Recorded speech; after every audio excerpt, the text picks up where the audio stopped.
this is Sabina at Cross Keys Crafts with the Fancy Fold Craft Challenge 2023 for March 2025, and the topic this month is a twisted easel card. This is a collaboration with all these lovely ladies. I will link to their channels and videos below in the description box. I have decided, well, I looked into some videos about twisted easel cards. I've never made one before, and I decided to make a quadruple, can't even say it, twisted easel card. Sam Calcott made that on her channel, and I'm going to link to her video below. It's quite a few years old. I remember seeing it then when she created it, but I never recreated it. And I'm going for a really big card. If I say card, I'm going to work just on one panel. If you want to make it a card that you can open as well, you can do that. I'll tell you in a second how. But I decided, because the actual card will be set up anyway, I don't need to add any sentiments. I can always just do this on the back of the panel. So for my measurements, I have cut this from A4 card, and this is just 8 inches by 8 inches. This is a sturdy 300 GSM piece, so I will have that as a base piece. Sam Calcott created, as I said, she created a card that she fold open. So if you wanted to do that, I suggest you cut another piece, which is 8 inches by 8.5, score it at a half to create a flap, and then just glue it on the back. I believe she also created a mat for this piece, but I don't want to do that because I think it'll get lost anyway. But if you wanted to do that, you can just cut it a little bit smaller than 8 by 8 and put this, stick this on here. Then you need 4 pieces that are 3 3/4 inches by 7.5. This is how I've cut mine. So this is half the length of this one here. Yeah, so 7.5 by 3 3/4. I have cut mine, by the way, just as a little tip. I've cut 3 of them from one A4 sheet because I like to be resourceful with my papers. This, by the way, is only, let's say, 130 GSM, so not super sturdy, but that is fine because we're going to put a mat on it. I wouldn't have it a thickness like the 300 GSM. So, and then the 4th piece I've cut together with the other 4 pieces that we need, which are 3 3/4 by 3 3/4 square. So again, I got this from one A4 panel. So, and then I just had a few little cut-offs here. So, and then I've cut some mats, from, or some layers. This is just pattern paper. I believe it came from a magazine. I think I might even have been gifted this. This is just a lovely flower pattern, and I picked this because I knew I had the cream colored paper and I thought this would go nicely with it.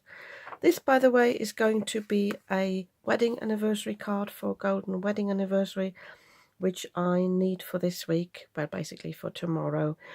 And this is why I'm recording the video really, really early. So if we have anyone else joining the collab, I will have to put that in the description box below. So we just need to do a little bit of scoring, and then it's mainly gluing and decorating. So I just get my scoreboard ready. All these bigger pieces that are 7.5 inches long, they need to be scored in the middle at 3 3/4. I've already done that actually with all the pieces. And then we need to turn it sideways, and we need to score this square here at a diagonal.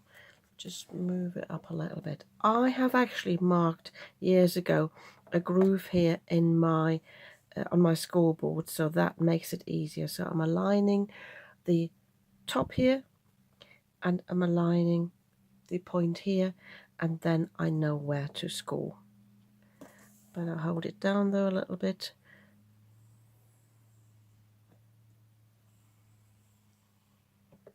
So, can you see? And I will be doing this off camera quickly with the other 3 pieces.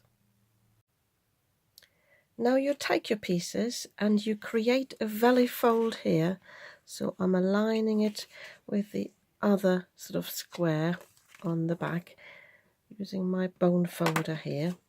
And then I'm also folding a valley fold on this line here.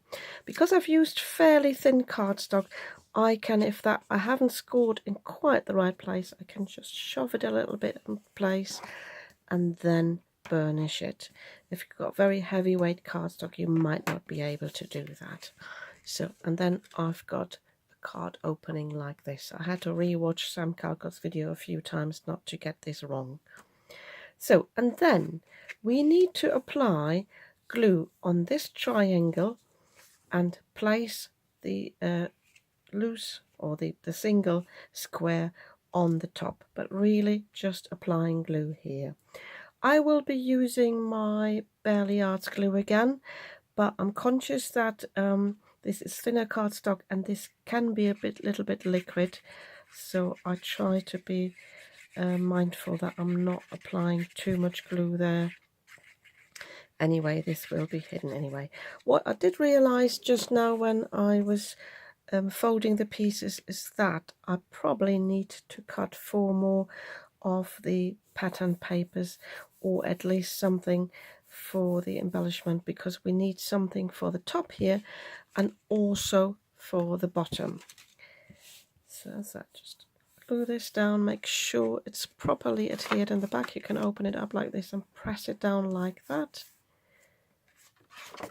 And then we've got the easel piece here. I will quickly do this with the others, and also off camera I will decide whether I want my pattern paper on here or rather at the bottom. I think I might actually have it at the bottom, because then for whatever embellishments I want to use, it's not too busy. I have prepared a few things off camera here. I've cut a few elements here to decorate the card. These are from the Made to Surprise Cheers stamp and die set. I've only used the dies, the champagne bottle, and I've cut 2 of these champagne glasses. I've also cut a little 50. I still can't find my large 0, so I'll have to do it in small. And I've also die cut a happy anniversary sentiment. I've also cut, and this was more lucky find, this gold frame here. I believe this is actually from a Made to Surprise magazine kit, where there were a few other dies, I think. I don't think I'm mixing it up, or maybe some stamps. And I think this was was supposed to decorate a gingerbread house. I think this is where this is from. And I found this had the perfect size to cut this frame, so I did that. I cut it actually from 2 different matte golds. They didn't quite match, but I think with a thin frame like that you can hardly tell. I don't think you can tell on camera. This is slightly darker than this lot here. I'm keeping the inner bits here for another card.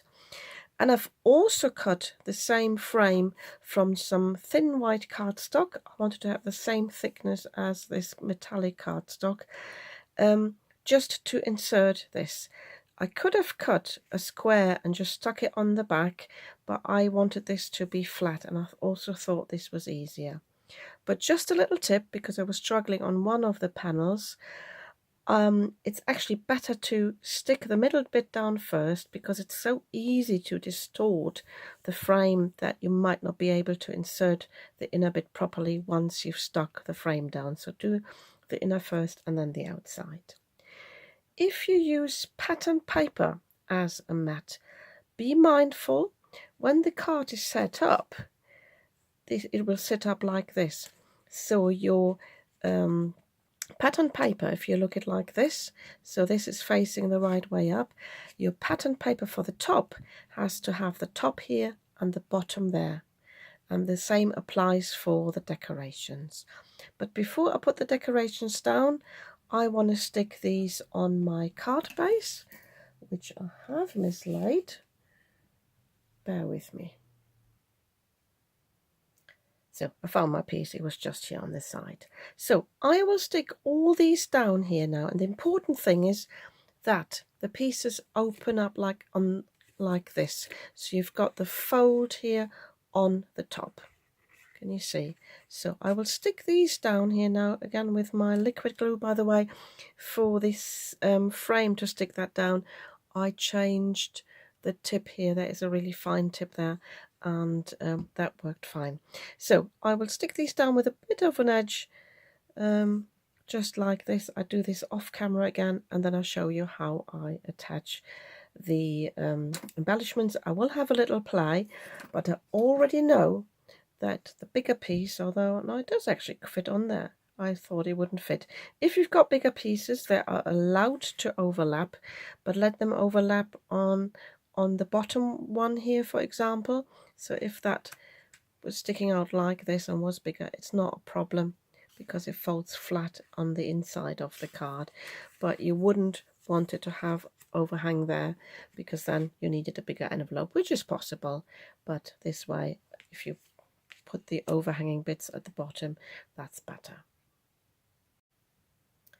So I've been messing about with this card quite a bit. It's one of those cards I think, oh yeah, it'll take an hour to make, and I think I've been busy now for, well, nearly 2 hours. But never mind, it's a labour of love, and it's for a dear friend.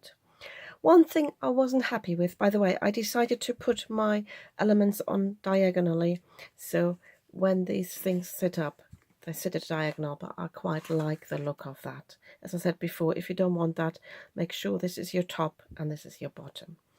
But I made a bit of a mess here with the 50. I put the 50 down first, then looked at these elements and realised the 50 was too squashed. It wasn't even. So I peeled it off and made this mess. But I knew I could cover this. So what I did was I cut a little heart here from white cardstock and put the 50 on that, and then this will cover this really nicely, and no one will ever know unless they watch this video. And again, it's a nice element, the little heart. I added the couple's initials here. I thought this would be nice. I was looking for more heart dies. Can I find them? No. It's one of those things. I know I crafted with them recently and did not put them where they belong, so they have disappeared. That's another reason why my stoppers are little flowers, but that's fine as well, because in order to have this as an easel card, we obviously need to put something here that stops these from folding back. And you can have a little strip, a sentiment strip. I think Sam Calcott in her video, she actually used some dots, what they called, you know, the sticky dots. So yeah, but I thought I'd just have these little flowers here, and I've got these foam dots or foam pads that are round. I thought that worked quite nicely. So all I need to do is put this down, put it in the middle. You want a little bit of dimension to work for this to work as a stopper. And I will actually work with one here and decide where I want to place it, because you can decide how steep you want the easel to be. Just if you open the other one, you want to have an idea how you want this to look. So I think I actually quite like a steep one. So I will test this for one of my elements. So I think I would like it here, and I think I will. I tell you what, if I pop it in the middle here, it might not be as steep, but I think it might look quite nice. So pop it here, and then that gives me an idea for all the other elements as well. You can obviously have it as steep as that, but I actually like it like this. Oops, it's a bit difficult to show on camera. So all I need to do now is, I think I will add some what they call like Nuvo drops or some glue drops, probably like a clear iridescent one. I don't want to have any more gold of some sort. I will put the rest of these down. I will put the heart down, and then I think I will just include a picture of the final card at the end, or a little video snippet, rather than saying anything else about this, because this is the card more or less finished. And as I said before, if you want to put something on the back and for this to be opened, that's fine, but I will hand it over like this, and I will create a really simple envelope for this, nothing fancy, just probably from some pattern cardstock that I'm not using for anything else, because it will be taken out anyway soon enough, and then the envelope will be disposed of. Yeah, I hope you like this card idea. I think it's really great. It took me a while to get my head around the fold, but I hope I explained it so that you won't have the problem. And yeah, and if you like this card, you might want to give me a thumbs up. And if you'd like to see more of what I'm creating, I usually post, well, at least twice a week. You might want to subscribe to my channel. I'd be very happy about that. And don't forget don't forget to check out the videos of the other ladies, see what they have created. I'm really curious to see what they have done. And yeah, I'll see you soon with another video.